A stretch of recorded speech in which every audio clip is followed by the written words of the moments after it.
नमस्कार दोस्त, मैं आशुतोष सर आपके अपने YouTube चैनल हिंदी पाठशाला में आपका स्वागत करता हूं। दोस्त, आज हम लोग हिंदी की अगले टॉपिक अर्थात कारक विभक्ति के बारे में आज हम लोग अध्ययन करेंगे और यह जानकारी अर्जित करेंगे कि कारक विभक्ति क्या है, यह कितने प्रकार की होती है, इसका प्रयोग हम कहाँ करते हैं। यह एक कारक विभक्ति ऐसा चैप्टर है दोस्त कि यह हिंदी में बहुत डाउट इसमें होता है और इसे बहुत अपवाद भी हैं। आप आज की वीडियो देख लेने के बाद आपका यह चैप्टर दोस्त क्लियर हो जाएगा और आज के बाद सारे डाउट्स खत्म हो जाएंगे और सारे अपवाद खत्म हो जाएंगे। तो कारक विभक्ति को आज हम लोग पढ़ेंगे दोस्त। तो सबसे पहले हम लोग जानेंगे कि कारक क्या है या कारक किसे कहते हैं। ठीक, सबसे पहले हम पढ़ेंगे कि कारक किसे कहते हैं। तो जो शब्द कारक किसे कहते हैं दोस्त, जो शब्द हमें कर्ता, क्रिया तथा कर्म को बताने का कार्य करते हैं।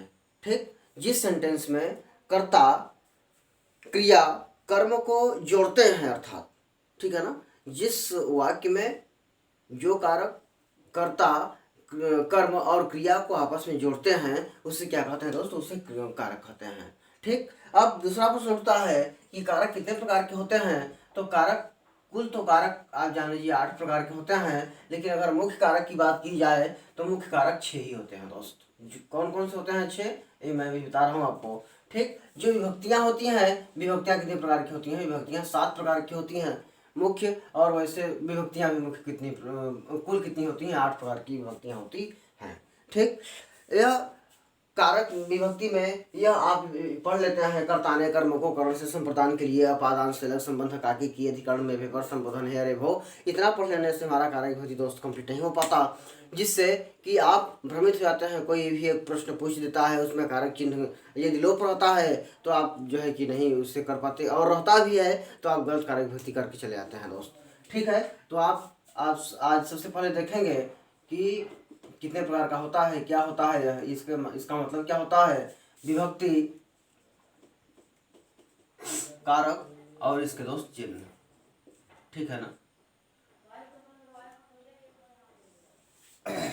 इसमें आप देखेंगे विभक्ति 8 प्रकार की होती है। कौन कौन सी, प्रथमा, द्वितीया,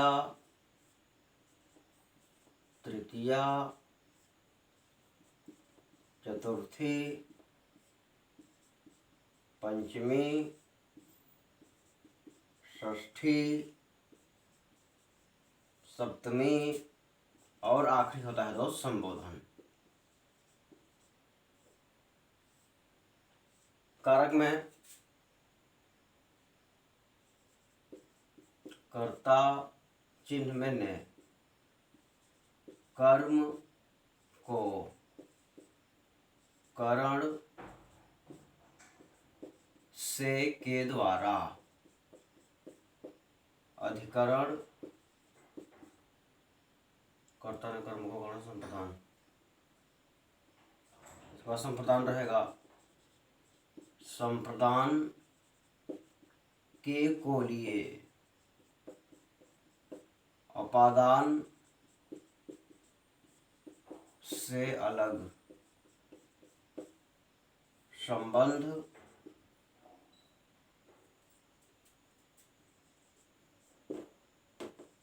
का के की, रा रे री और ना ने नी, अधिकरण, अधिकरण में पे पर ऊपर, संबोधन, संबोधन हे अरे भो। ठीक, तो ये आपने 8 देखा। ठीक है, विभक्तियां भी देखा 8, कारक भी देखा 8, इसके चिन्ह भी 8। ठीक है, तो कर्ता ने कर्म को करण से के द्वारा संप्रदान के लिए अपादान से अलग, संबंध काके की रारे री नाने नी, अधिकरण में पर ऊपर और संबंध हे अरे भो, सॉरी संबोधन हे अरे भो। ठीक, तो आपने ये देखा। अब दूसरा प्रश्न आपको बता दें कि जो कारक विभक्ति मुख्य 6 होते हैं उनकी कहानी क्या है। तो जो यह कर्ता होता है दोस्त, कर्ता में संबोधन छुपा होता है। ठीक है। जो संबोधन होता है उसका वर्णन, उसकी उत्पत्ति प्रथमा से हुई है, और जो संबंध होता है इसकी उत्पत्ति संप्रदान से हुई है। ठीक है। जो संबंध होता है इसकी उत्पत्ति कहाँ से हुई है? संप्रदान से हुई है। तो जो संबंध होता है और जो संबोधन होता है, संबंध की उत्पत्ति संप्रदान से और संबोधन की उत्पत्ति प्रथमा से हुई है। तो ये दोनों और उसमें मिला दिए जाए तो 6 होते हैं। इसलिए मुख्य कारक विभक्ति 6 प्रकार की और कुल कारक विभक्ति 8 प्रकार की होती है दोस्त। ठीक है।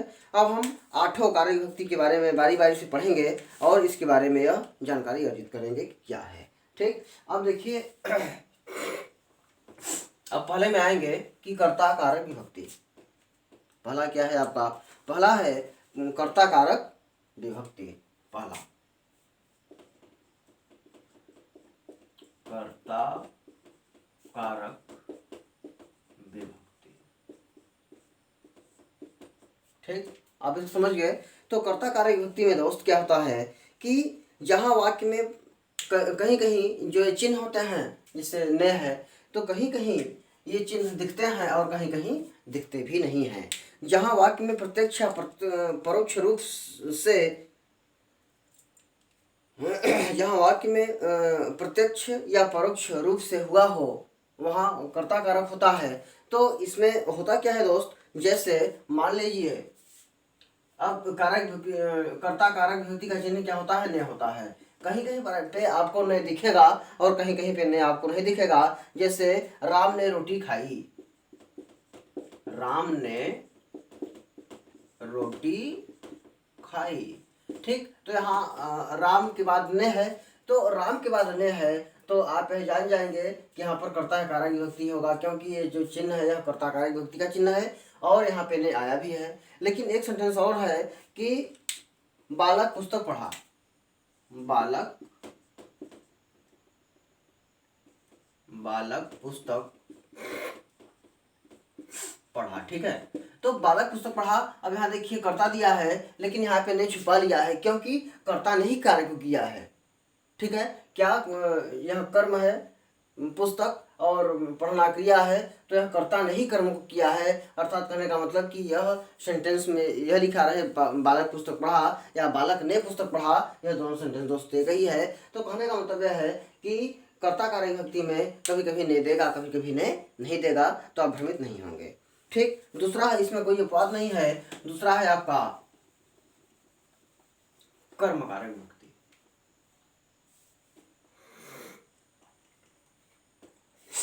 दूसरा है आपका कर्म कारक विभक्ति। कर्म कारक विभक्ति का चिन्ह क्या है दोस्त? को है। इसमें जो है को से संबंधित होगा।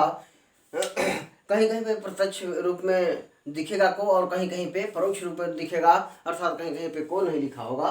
तो आप जो है कर्म कारक विभक्ति समझ लेंगे। और सबसे ज्यादा इसमें अपवाद है, अपवाद के बारे में हम बताएंगे। तो जैसे मान लीजिए कि अध्यापक ने छात्र को दौड़ाया, अध्यापक ने छात्र को दौड़ाया। ठीक। तो अध्यापक ने छात्र को दौड़ाया। अब देखिए यहाँ पर किसने किसको दौड़ाया? तो जो जिस सेंटेंस में कर्म के बाद, ठीक है, कर्म के बाद को लगाया जाए और जिस सेंटेंस में कर्ता के बाद चिन्ह लगा दिया जाए, तो वहां पे प्रथमा अर्थात कर्ता कारक होता है। और जहाँ पे कर्म के बाद चिन्ह लगाया जाए, को लिखा जाए, वहां पे कर्म कारक प्रधान होता है दोस्त।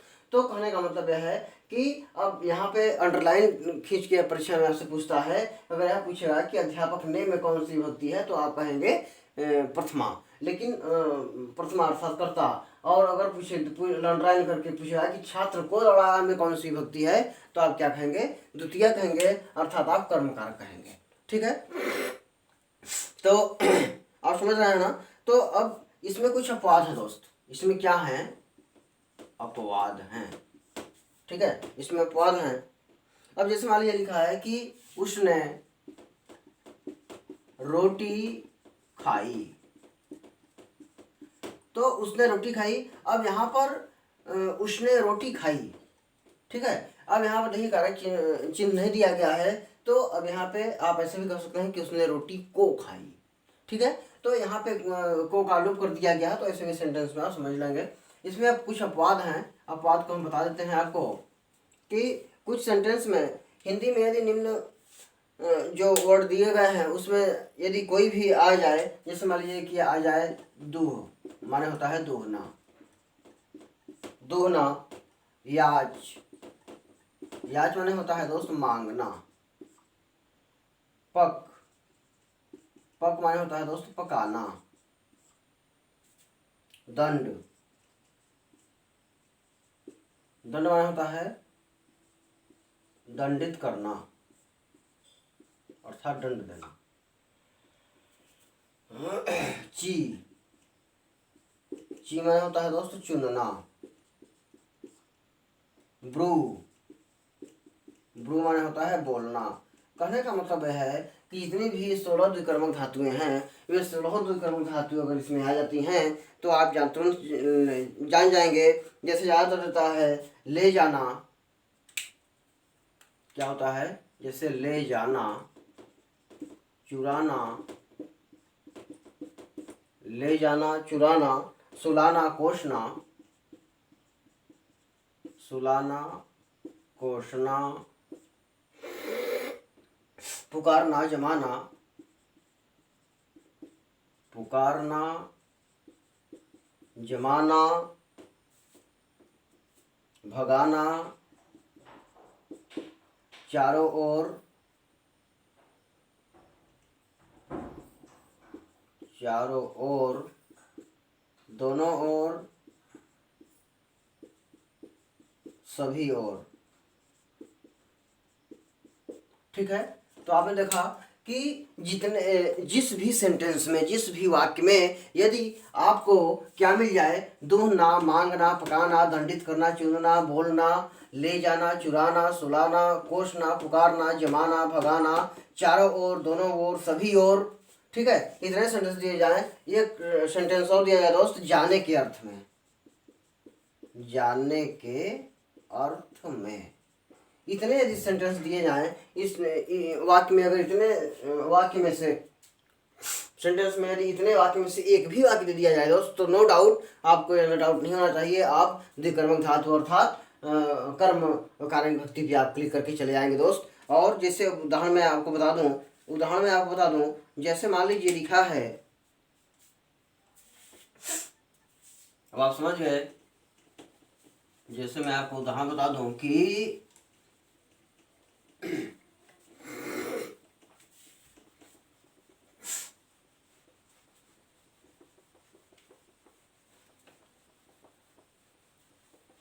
उदाहरण है दोस्त कि जैसे वह गाय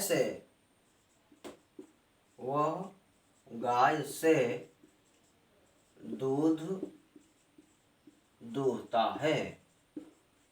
ठीक, तो आप यहाँ से में चले जाएंगे तो से किसका चिन्ह है दोस्त, से किसका चिन्ह है, से चिन्ह है कर्ता ने कर्म को करण से। ठीक, तो एक से करण में भी है और एक से अपादान भी होता है जो अलग करने के अर्थ में होता है। तो आप जो है किसमें देखेंगे कि कर्ता ने कर्म को, अब कर्म का चिन्ह क्या है, को है, कर्ता ने कर्म को करण से, आप करण से में चले जाएंगे। लेकिन नहीं दोस्त, जिसमें हमने आपको नियम बताया जिसमें दुहना हो या मांगना हो, इस तरह के सेंटेंस जिसमें हो। तो अब जैसे दूसरा देखिए, गांव के चारों ओर वृक्ष है, गांव के चारों ओर वृक्ष है। ठीक, सुन रहे हैं, शहर के सभी ओर विद्यालय हैं। तो कहने का मतलब यह है दोस्त कि यहाँ देखिए, वह गाय से दूध दूहता है, गांव के चारों ओर मिल गया, सभी ओर मिल गया, दोनों ओर मिल गया। तो इस तरह के सेंटेंस होते हैं इसी के में कि माँ रसोई में खाना पकाती है, माँ रसोई में खाना पकाती है। अब समझ रहे हैं आप ना। तो अब माँ रसोई में क्या करती है, खाना पकाती है, क्योंकि क्या मानते हैं कि पकाना क्या है, पकाना द्विकर्मक क्रिया है, और द्विकर्मक क्रिया में जहाँ भी प्रयोग होता है वो जो है कर्म कारक के अंतर्गत आते हैं सेंटेंस। ठीक है, आगे अगला है आपका करण कारक विभक्ति। अगला है करण कारक विभक्ति। कर्णकारक विभक्ति में क्या होता है, जिसमें साधन का प्रयोग किया जाता है दोस्त, और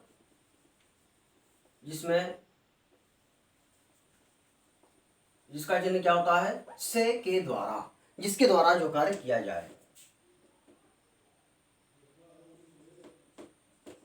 कर्णकारक विभक्ति ये तीसरा है आपका, इसका चिन्ह क्या होता है, कर्ता ने कर्म को कर्ण से के द्वारा। ठीक, इसमें से के द्वारा होता है, अर्थात यह से ऐसा होगा कि जो आपस की करीबता को बढ़ा देगा, नजदीक लाता है और एक अपादान का से दूरी बढ़ाता है दोस्त।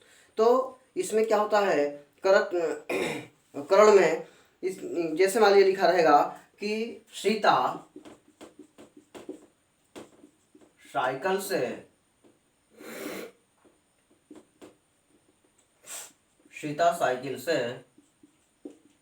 स्कूल जाती है।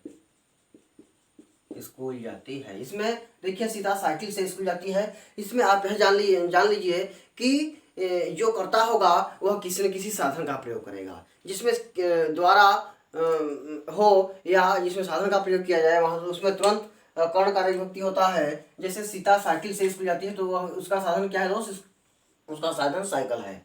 ठीक, जैसे लिखा रहेगा मोहन पेन से पत्र लिखता है।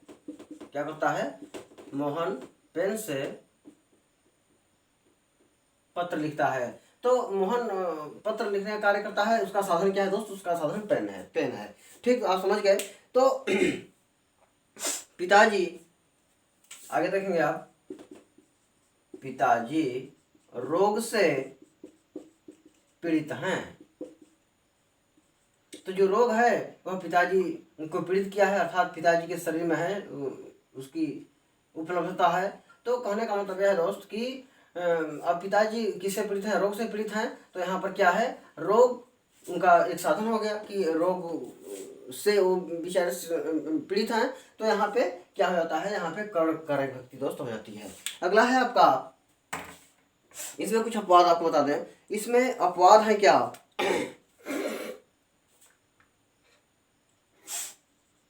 इसमें कुछ अपवाद है दोस्त। अपवाद इसमें क्या है, 3 अपवाद है इसमें। 7 अंगभंग, 7 जिसमें अंगभंग हो और जिसमें समय पूछा जाए,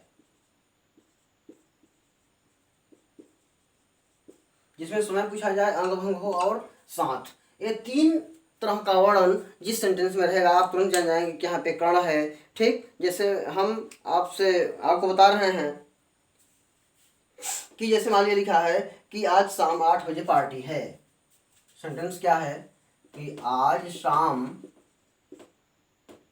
8 बजे पार्टी है। तो इसमें देखिए समय के बारे में दिया गया है ना, तो समय के बारे में जब दिया जाए जिस सेंटेंस में, वहां पे अपवाद होता है। अंग भंग का मतलब क्या होता है, जैसे मोहन पैर से लंगड़ा है, मोहिनी आंख से कानी है। तो यहाँ पर देखिए अंग भंग है ना। और अगला क्या है, 7 है, जिसमें 7 का वर्णन दिया जाए तो जिसमें 7 का वर्णन दिया जाए कि मैं पिताजी के साथ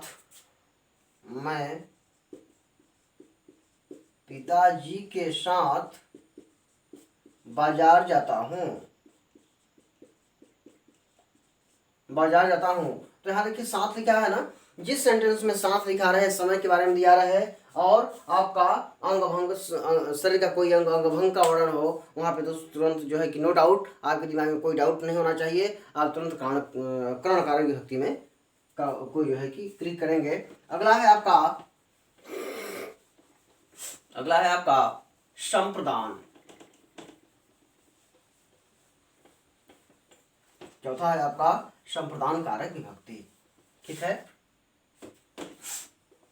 चौथा हो जाता है आपका संप्रदान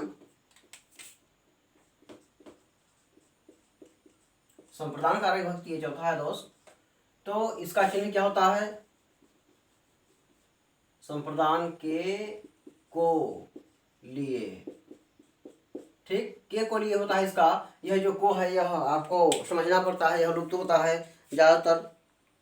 तो जिसमें आप देखेंगे संप्रदान में, संप्रदान का चिन्ह क्या होता है, के लिए, के को लिए। सभी छात्र जीवन को, जैसे देख लिए कि लिखा है क्या, उदाहरण क्या है कि सभी छात्र अपने जीवन को सफल बनाने के लिए पढ़ते हैं।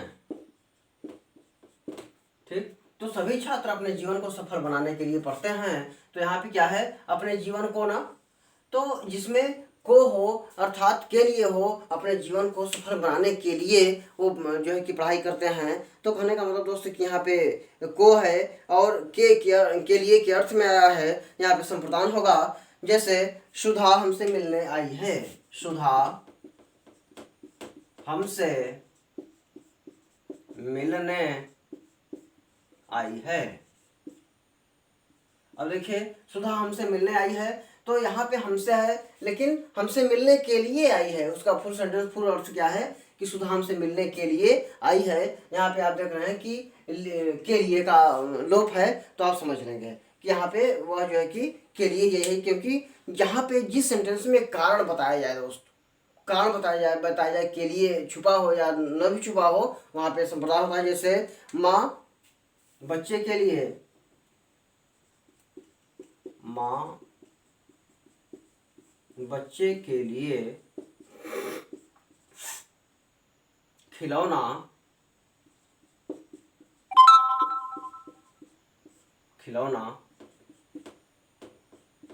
लाती है।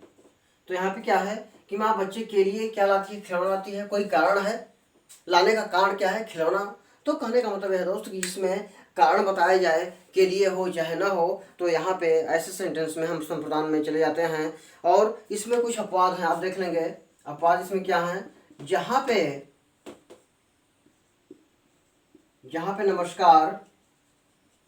नमस्कार का वर्णन किया जाए, जहाँ पे सदा के लिए दी जाने वाली चीज का वर्णन किया जाए कि जो देकर कभी लिया ना जाए। अगला है आपका देवताओं को समर्पित। देवताओं को समर्पित, आपने देखा कि इसमें अपवाद क्या है दोस्त, इसमें अपवाद 3 तरह के मिलते हैं। नमस्कार मिलेगा, सदा के लिए दी जाने वाली वस्तु मिलेगी, अर्थात कोई वस्तु कोई किसी को दे देगा तो फिर वापस नहीं लेगा, ऐसा सेंटेंस में वर्णन होगा। और देवताओं को समर्पित, ठीक है। तो देवताओं के लिए समर्पित भाव का वर्णन होगा, और नमस्कार का वर्णन होगा, सदा के लिए दी जाने वाली चीज़ों का वर्णन होगा। तो ऐसे सेंटेंस में आप जो है कि संप्रदानकारी भक्ति में क्लिक करेंगे। जैसे मान लीजिए लिखा रहेगा कि गुरु जी को नमस्कार है, गुरु जी को नमस्कार है। यदि नमस्कार शब्द लिखा है, संप्रदान में ही आप जाएंगे, गुरु जी को नमस्कार है, पिताजी को प्रणाम है। ठीक,